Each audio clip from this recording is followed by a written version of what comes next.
பிஸ்மில்லாஹிர் ரஹ்மானிர் ரஹீம்.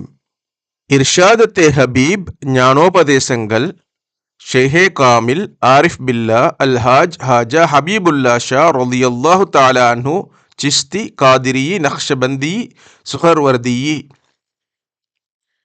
அத்தியாயம் 21. இரண்டு வகை உலமாக்களின் நிலை. ஆரிஃபாகிய மௌலானா ரூமி ரஹ்மத்துல்லாஹி அலைஹி அவர்கள் தங்கள் பாடல்கள் சிலவற்றில் தந்துள்ள அருமையான கருத்துக்கள் வருமாறு. அல்லாஹு தாலா யஹ்மிலுல் அஸ்ஃபாரா, சுமைகளை அவர்கள் சுமக்கின்றார்கள் என்று குர்ஆனிலே கூறியிருக்கின்றான்.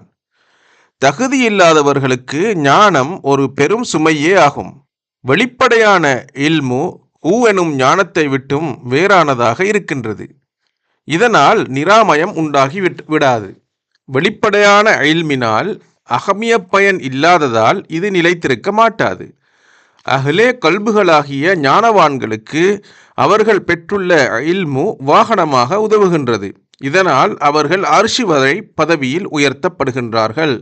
ஆனால் ஸ்தூலவாதிகளின் எல்மாகிறது அவர்களின் மீதே ஏறிச் சவாரி செய்கின்றது. இவர்கள் அதற்கு பொதி சுமக்கும் வாகனமாகி விடுகின்றார்கள். இதுதான் இரண்டு வகையான ஆலிம்களின் நிலையாகும்.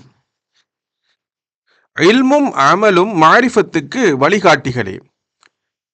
அல்லாஹுவை கற்றுக்கொள்வதும் அமல் புரிவதும் அல்லாஹுவின் மாரிஃபத்தை அறிவதற்கே ஆகும். அங்கனம் இல்மாலும் அமலாலும் ஒருவனுக்கு பெருமையும் கர்வமும் தான் என்ற செருக்கும் உண்டாகுமானால் அதனால் அவன் ஹக்கை விட்டும் தூரமாக்கப்பட்டவன் ஆவான். அவன் புரிவது வெளிக்கோலத்தில் இபாதத்தாக இருந்த போதிலும் அந்தரங்கத்தில் அது பாவமான காரியமே ஆகும். இச்சைகள் அஞ்ஞான அந்தகார இருளை உண்டாக்கி விடுகின்றன. சடங்குமயமான இல்மும் இபாதத்தும் கூட அல்லாஹ்வின் ஒளியை மறைக்கும் திரைகளாக இருக்கின்றன. ஆகையால் நண்பனே, நீ உன் உள்ளமையை விட்டு இல்லாமையின் பால் செல்வாயாயின் அப்பொழுது திரைகள் அனைத்தும் விலகி உனக்கு ஹக்கின் தஜல்லி உண்டாகும். இன்சானே காமில் ஹஸ்ரத் ஜிப்ரீல் அலைஹிஸ்ஸலாம் அவர்களை விடவும் உயர்ந்தவனாவான். குல்ஷானே ராஸ் எனும் நூலிலே அதன் ஆசிரியர் சையத் மஹமூது சஃபிஸ்தரி ரஹ்மத்துல்லாஹி அலைஹி அவர்கள் சொல்கின்றார்கள், வௌவால் சூரியனை பார்ப்பதற்கு ஆற்றல் பெற்றிருக்கவில்லை. அது சூரியனை பார்க்காதது அதன் துரதிர்ஷ்டவசமேயாகும். இவ்வாறே புத்தியின் கண்ணை கொண்டு ஹக்கின் ஏகத்துவ ஜோதியை காண்பதென்பது முடியாத காரியம்.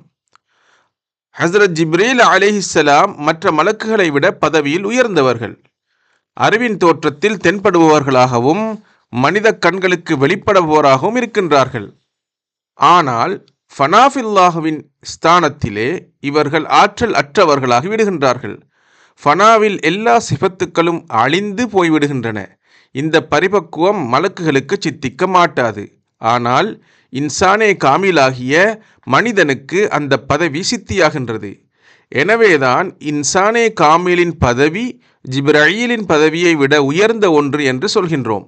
இன்சானே காமிலை தவிர வேறு யாரும் ஆலமே அர்வாஹிலும் ஆலமே அஜ்ஸாமிலும் சூட்சும உலகத்திலும் ஸ்தூலக உலகம் ஆகிய இரண்டிலும் பிரவேசித்து பதவி பெறுவதென்பது முடியாத காரியமாகும்.